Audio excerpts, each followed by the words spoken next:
갑자기 한파가 몰아쳐서 추우셨던 지난 한 주간, 그리고 고단했던 한 주간을 최선을 다해서 살아오신 여러분들의 삶을 하나님의 큰 은혜와 위로가 가득하기를 기도합니다. 오늘 말씀은 저항할 수 없는 기쁨이라고 하는 제목인데요. 요즘 곰곰이 이렇게 현실을 다 돌아보면 저희 어렸을 때랑 너무나 사회적인 분위기가 많이 다른 것 같습니다. 사회적인 격차가 점점 더 심해져 가는 것 같습니다. 옛날에는 그래도 개천에서 용났다는 그런 말들이 있지만 요즘에는 개천에서 용난다는 말은 아주 사라지고 없는 그런 사회인 것 같습니다. 어쩌면 격차가 너무 심해졌다는 거죠. 사회적인 격차. 금수저로 태어나면 그 사람은 계속 금수저로 살게 되고, 흙수저로 태어난 사람들은 다시는 금수저가 될 수 없이 계속 흙수저로 살아야 되는 그런 시대가 지금 우리 시대가 아닌가 싶어요. 혹시 여러분들 영끌이라는 말, 비투라는 말 아시죠? 요즘 젊은 세대들을 겨냥해서 그런 말을 하는데, 영혼까지 끌어모아서 집을 사거나 주식을 투자한다고 해서 영끌이라고 해요. 또 빚을 내서 투자한다고 해서 비투라고 이렇게 얘기를 합니다. 그 세대들이 누구냐면 요즘 젊은 세대들이라고 해요. 20대, 30대들의 그런 삶이라고 합니다. 왜 그들이 그렇게 하냐면 막막하다는 거예요, 현실이. 그리고 미래가 불투명하고 어둡다는 겁니다. 내 의지와 상관없이 어느새 비천해져 버린 현실. 그래서 그들은 한 방의 역전을 노리는 거예요. 한 방의 대박을 노리는 겁니다. 요즘 인터넷 도박 문제가 얼마나 또 시끄러워요. 정치권에서도 시끄러운데, 놀라운 거는 청년들 중에서 2~3명 중에 1명꼴은 인터넷 도박을 하고 있다는 거예요. 이게 통계라는 겁니다. 그 수많은 젊은이들이 왜 거기에 몰려 있습니까? 왜 스스로 비루한 인생으로 내몰고 있는 이 현실에 대해서 그들이 저항하고 있는 겁니다. 또 안타까운 것은 요즘 신학생들이 그 신학교를 졸업하면서 이 개척이라고 하는 그 개척을 꿈꾸는 사람은 거의 없다고 합니다. 개척해봐야 평생 가난한 교회를 벗어나지 못할 게 뻔하기 때문에, 그래서 본인보다는 주위에서 만류를 해서 개척을 꿈도 꾸지 못한다는 것입니다. 우리나라 대형 교회만 살아남고 작은 교회는 점점 무너져가는 이 현실 속에서 이 작은 교회 목사님들의 자존감은 거의 바닥으로 내려앉고 있는 게 현실이라고 얘기합니다. 이만큼 우리 사회가 격차가 심해져고 있는 거예요. 특히 작년과 올해는 이 코로나 때문에 그 격차가 훨씬 더 많이 벌어졌다고 해요. 있는 사람들은 더 부자가 되고 가난한 사람들은 위기로 내몰려 있는 이 시대에 세상은 점점 가진 자를, 또 능력자를 중심으로 그렇지 못한 자들을 주변으로 밀어내고 있는 거예요. 중심이 아니라 주변으로 밀어내고 있는 이런 현실. 세상이 이제 중심부와 주변부가 확연하게 구분되는 현실 속에 우리가 살고 있습니다. 그렇다면 여러분은 지금 어디에 계십니까? 세상의 중심부에 계십니까? 아니면 주변부에 계십니까? 혹시 내가 주변부에 있다고 생각하신다면 오늘 이 말씀으로 다시 용기를 얻으시고 위로를 얻으시고 기쁨을 얻으시기를 주님의 이름으로 축원합니다. 오늘 이 본문의 내용, 이 본문은 보통 마리아 찬가라고 우리가 많이 알고 있습니다. 마리아 찬가. 예수님의 모친 마리아가 가브리엘 천사의 수태고지를 듣고 자신의 처지와 상황을 깨달아 하나님께 고백하는 노래가 오늘 본문의 이 마리아 찬가입니다.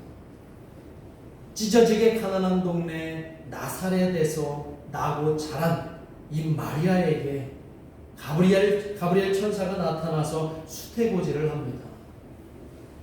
많은 선서학자들은요, 당시에 이 마리아의 나이가 갓 12살을 넘었을 것으로 다들 추정을 합니다.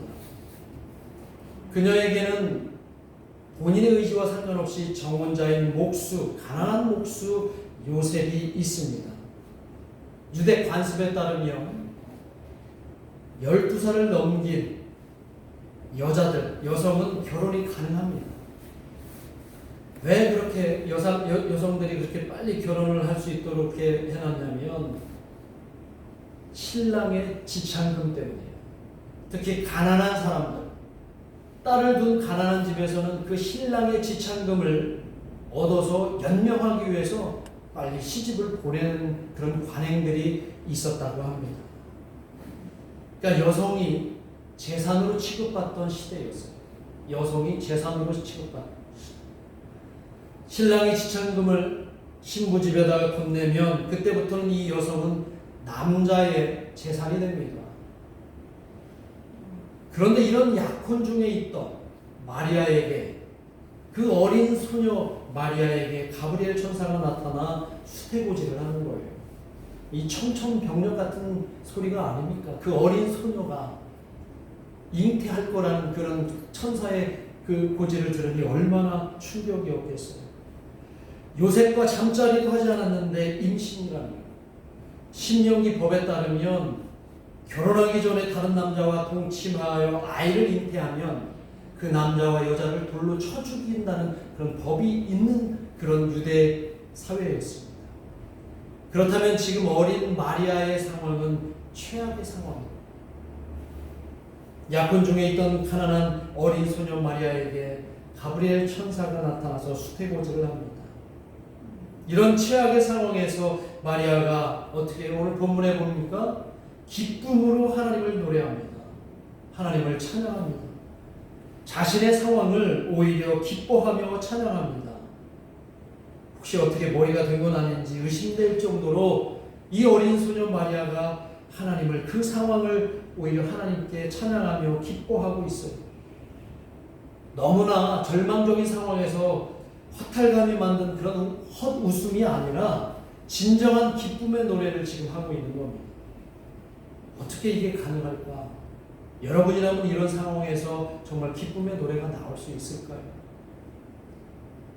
저 독일의 유명한 저명한 신학자 위르겐 몰트만이라고 하는 신학자가 있는데, 이 신학자는 이 마리아의 찬가를 이렇게 해석합니다. 뭐라고 해석하냐면, 같이 한번 읽어볼까요? 시작. 하나님으로부터 오는 저항할 수 없는 기쁨의 노래. 자신의 처지와 자신의 상황과 전혀 상관없이 하나님으로부터 오는 저항할 수 없는 기쁨의 노래가 이 마리아 찬가라는, 어린 소년 마리아가 저항할 수 없는 기쁨의 노래를 이 마리아가 부른 겁니다. 나의 처지가 비참하고 억울하지만 내 마음은 주체할 수 없는 기쁨 때문에 노래하고 있다는 겁니다. 저항할 수 없는 이 기쁨의 원인이 바로 48절에 나옵니다. 48절에 보면 여종의 비천함을 돌보셨습니다 라고 말합니다. 그 마리아가 이렇게 저항할 수 없는 기쁨으로 찬양할 수 있는 이유는 여종의 비천함을 돌보셨습니다. 하나님이 어린 소녀 마리아의 비천함을 보살펴 주셨기 때문이라는 거예요. 누가요? 하나님. 누구에게? 비천한 어린 소녀 마리아를 돌보셨기 때문에. 한창 꿈 많은 소녀가 지참금 몇 푼에 가난한 목수 요셉과 결혼해야 하는 그 자신의 운명과 처지, 그리고 아직 결혼 전인데 수태고지를 받고 있는 그 상황, 어쩌면 그녀에게는 절망적인 그런 절망에 가까운 상황이 아닐까. 다 포기하고 싶고 다 내려놓게 만드는 그런 상황과 현실일지도 모릅니다. 그러나 그녀는 그 이후에 깨닫습니다.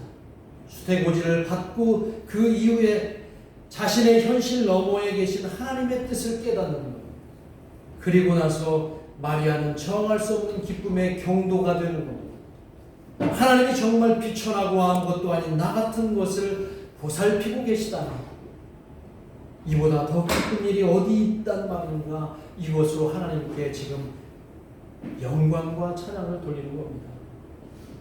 저항할 수 없는 이 기쁨을 깨닫는 순간 내가 지금까지 세상에서 느꼈던 모든 부정적인 것은 다 사라지고 이제 주체할 수 없는 기쁨이 뿜어져 나오게 된다는 거예요. 하나님이 주권적으로 만드실 새로운 세상에 대한 그 기대 때문에 나는 저항할 수 없는 그 기쁨으로 하나님을 노래하고 그 감격의 찬양을 부를 수 있게 되었다는 것이 이 마리아의 지금 노래인 것입니다. 여러분, 우리는 성탄이라고 하는 이 하나의 사건, 이 성탄 사건을 단순히 개인적 사건으로 볼 수 없다는 것을 꼭 기억해야 합니다. 이 성탄이라고 하는 이 놀라운 사건은 하나님이 어린 계집 중에 비천함을 돌아보셨고 그 비천함이 저항할 수 없는 기쁨을 우리에게 허락하시면서 우리가 그동안 절망하며 힘들게 살았던 이 현실을 역전화시켜 주시는 역전의 은혜로 다가오는 것이 바로 이 마리아 찬가라고 하는 사실을 여러분들이 기억하시기를 바랍니다. 이 마리아가 느꼈던 그 저항할 수 없는 기쁨의 그 원인은 앞으로 하나님께서 그 세상의 질서를 완전히 뒤흔드시고 역전의 사건을 만드실 거라고 하는 그 놀라운 믿음을 허락하셨기 때문이라는 거죠. 그 증거가 뭐냐면 이제 몇 달 후면 태어날 예수님을 통해서 예수님이 가장 낮은 곳에 오셔서 이 세상에서 가장 비천하게 느끼며 살아가는 모든 사람들에게 그들과 함께 하시며 그들을 가장 존귀한 존재로 만들어 주셨기 때문에 그렇다는 겁니다.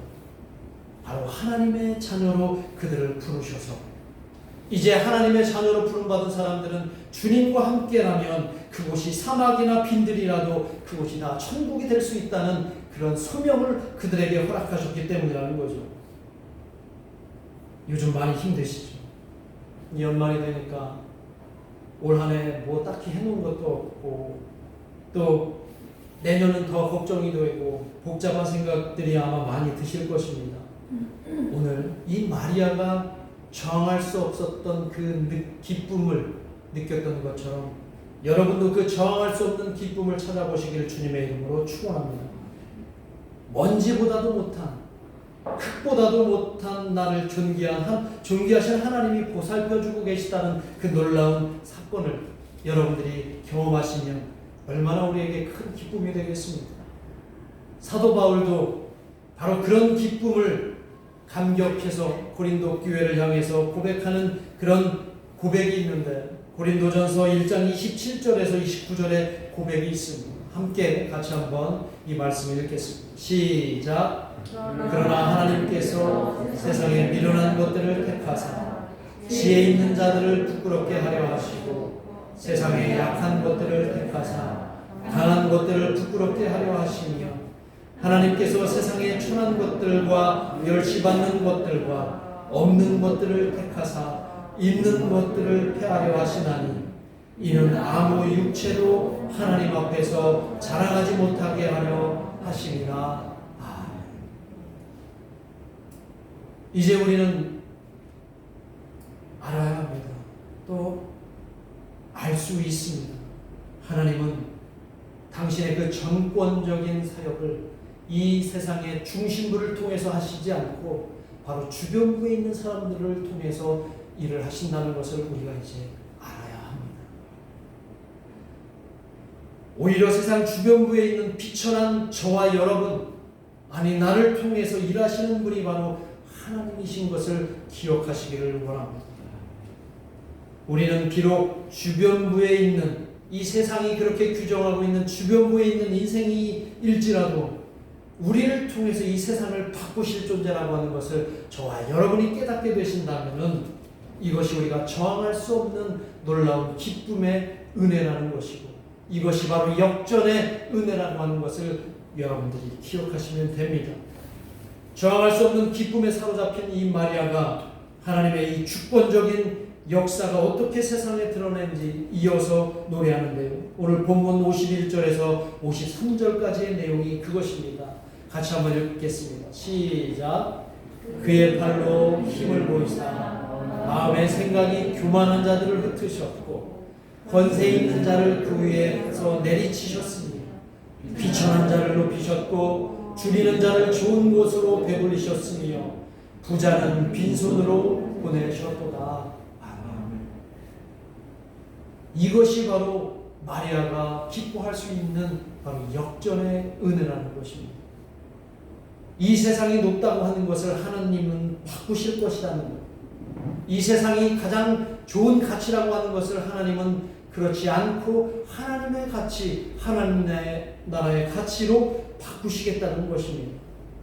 오늘 마리아가 그렇게 찬양합니다. 세상에 있는 교만한 자들을 하나님이 다 흩으시겠다라고 말씀하십니다.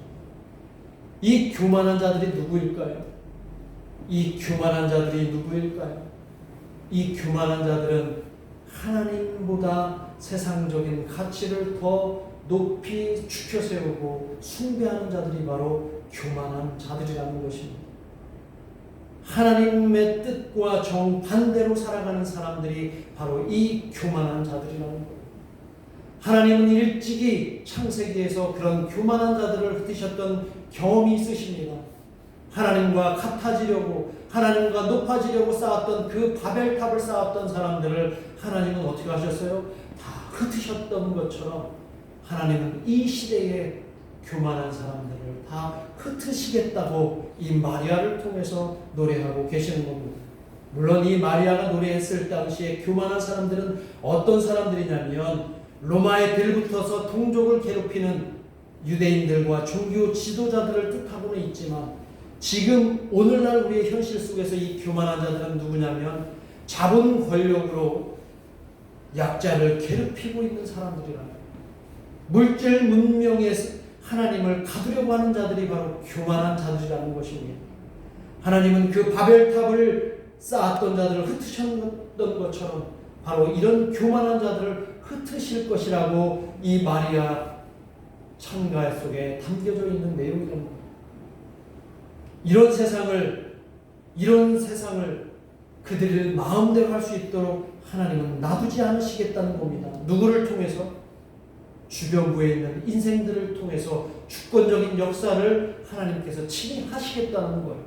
이것이 바로 마리아에게 알려주신 하나님의 대림절의 대망입니다.